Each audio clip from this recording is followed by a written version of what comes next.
Good afternoon, ladies and gentlemen. This is Bryant with BryantJames.com.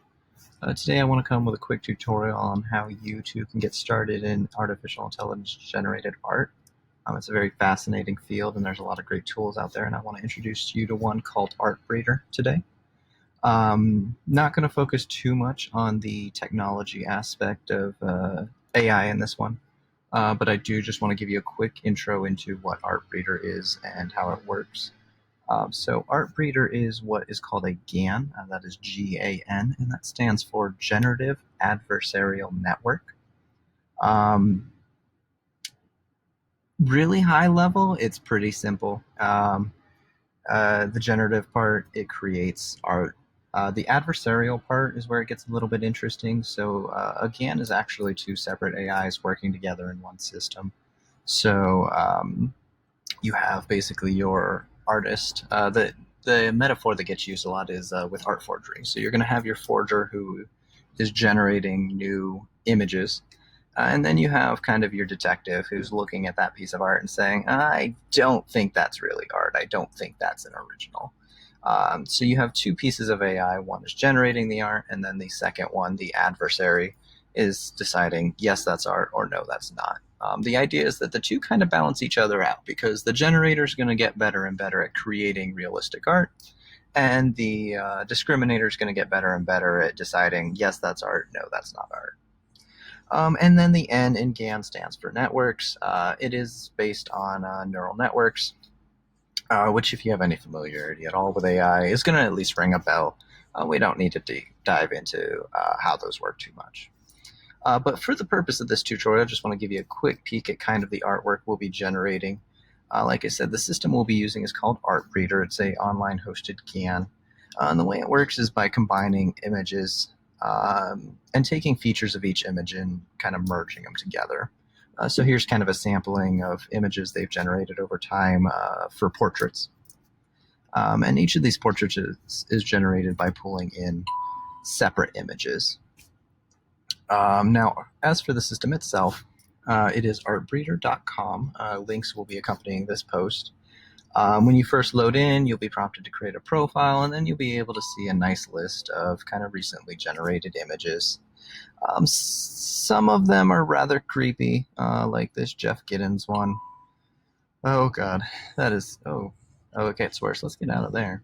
And then you get some that are more surreal, like whatever this is. Bob Stacks generated. It looks like a totem pole tree. And then you get some that are really, kind of photorealistic. So we have this photo of a woman. We have some beautiful landscapes. Really, you can go hog wild with this tool. You can create portraits. You can create characters. Album covers is a pretty unique one. I was really excited to see this one. You can create landscapes. This is a great one to play with. And you can create anime portraits. For the purpose of today's demo, I'm just going to go ahead and create kind of a general image. To begin, you just hit create up here in the top right corner, and you select kind of the category you want to start with. And like I said, we're going to be doing a general image. Now, there's a lot of ways you can use this. Random is just going to give you a random image, kind of skip the beginning process we're going to go over. Mix images will let you take two existing images and kind of just start from there. The process I really like is mix genes. This lets you select multiple images, related or otherwise, and start kind of from the ground floor of creating an image. So I'm just going to hit create mix. And you can see my previous mixes are saved, so I was just playing with before this demo just to make sure everything was working. I was combining a camel with a fox and a manhole cover. And got some pretty interesting results out of it.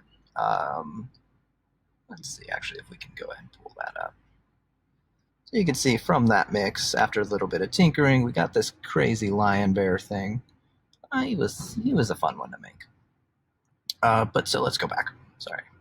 Hit create, general, mix genes. Let's create a new mix. So you're going to just hit this plus button. You're going to select your first image. My goal for this demo is to create kind of a new, unique creature that's never existed before. So I'm just going to hit animals. Let's pick kind of a base for our animal.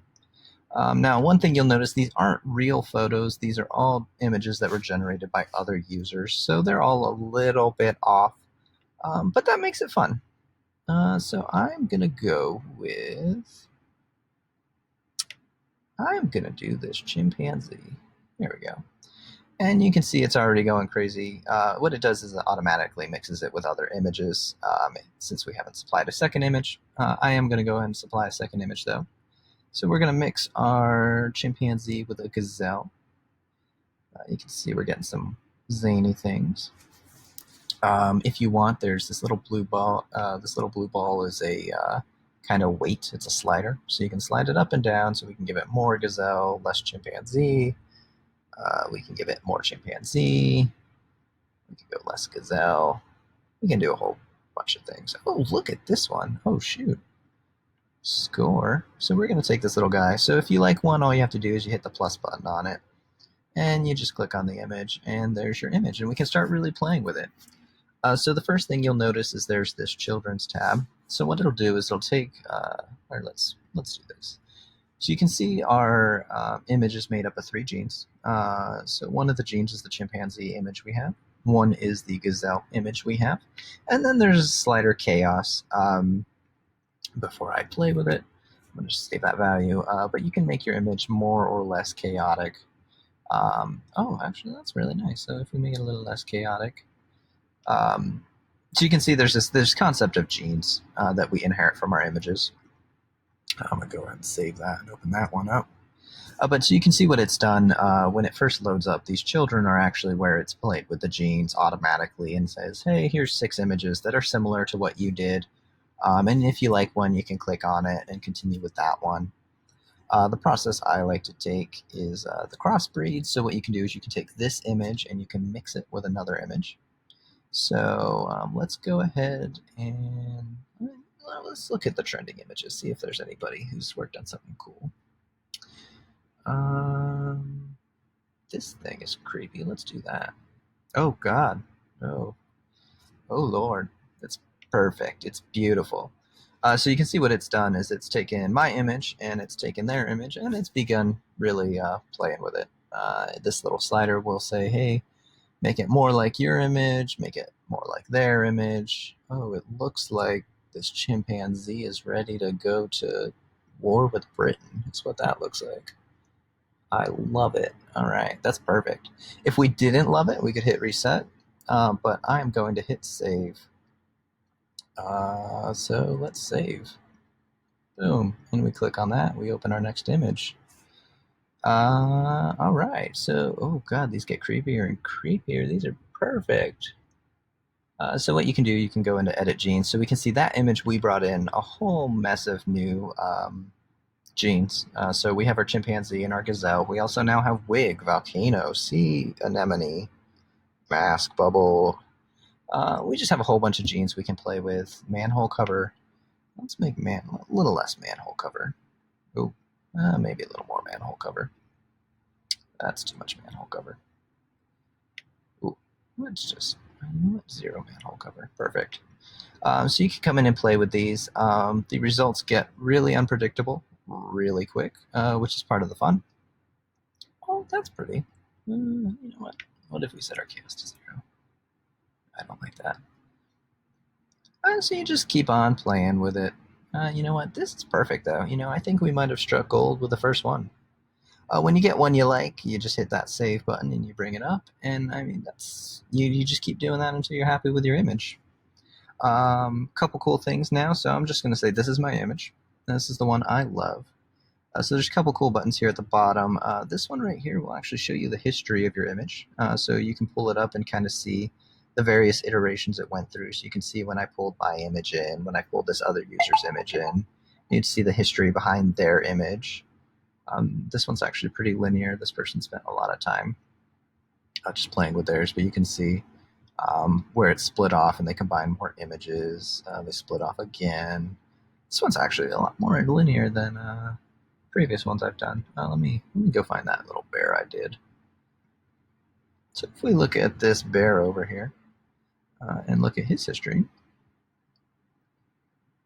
you can see it splits out pretty quickly. So my bear, I combine this crazy elephant and this little like pug thing. You can see it split off. There's some cats in the mix. If you go further down, there's this rabbit dog over here. So it's kind of fun to see the history of your image. If you're ready to save your image, all you have to do is you go to your profile, you go to your created images, boom, there's our image, and you hit the download button. Now, the free tier of Artbreeder does limit the number of downloads you can have. The paid tier is actually really reasonable. But once you've downloaded your image, you just go into your profile, you hit image downloads, and there's your image. You can just save that anywhere you would like. I'm going to save mine to my downloads. That seems like a good place for it. And then one final touch I like to do, just because it really seals the deal, is you can actually just apply a filter to your image. I use bfunky.com. It's just like Photoshop online is basically what it is. And you can pull your image in, and what you can do then is you can just apply some filters to it. Let's see what this one looks like. Oh, that's pretty. Let's make it a little less pretty. And we hit apply.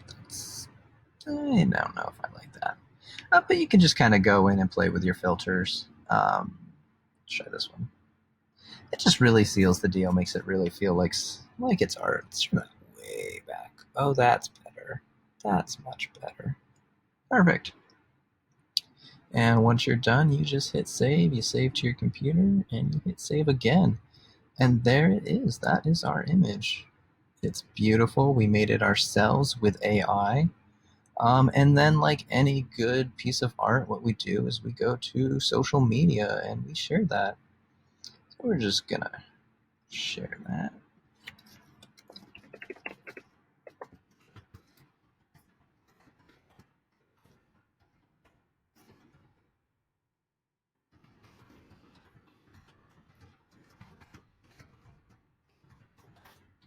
And then you hit tweet. So yes, if you like the tutorial, feel free to follow along, pick up artbreeder.com, kind of share what you created with me.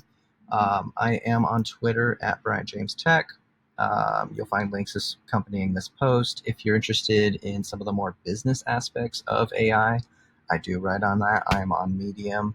And if you are at all feeling generous, I have a Patreon account. Put food in my stomach, allow me to create more tutorials like this. Um, Other than that, not much going on. Like I said, share your creations with me. I would love to see what you create. And I look forward to creating another one of these tutorials soon.